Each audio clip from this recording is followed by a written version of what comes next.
Welcome to our quick guide on cell references in Excel. Today, we'll explore the differences between absolute, mixed, and relative cell references, and see them in action. Let's jump in. First, relative cell references. These are the most common type of references in Excel formulas. They change when you copy the formula to another cell.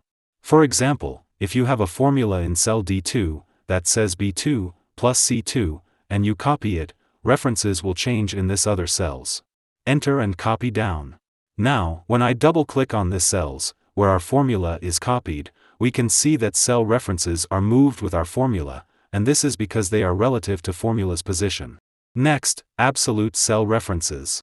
Now, these references stay constant, no matter where you copy your formula.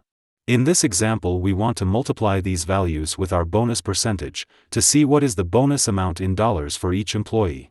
So, this cell times this cell, enter and copy. We didn't get correct results because we used relative cell reference for F1, and it moved with the formula, as you can see here. We need to use dollar signs to make a cell reference absolute, or fixed in other words. Just insert dollar sign in front of the column letter and row number, copy down, and we have it.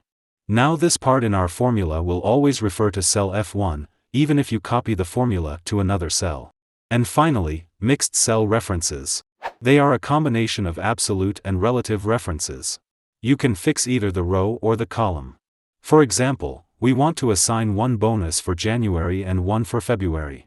First I will copy formula to the right, and then I will copy both columns down. This part we want to refer always to be column, but we want it to change to other rows as it is copied down, so we will lock just the column. And, for this part of the formula, we want it to move to the right, but we don't want the row number to change, so we will lock it. Enter, copy to the right, now down, and we have it. If you would like to learn more, download free Excel exercise file. Link is in the video description.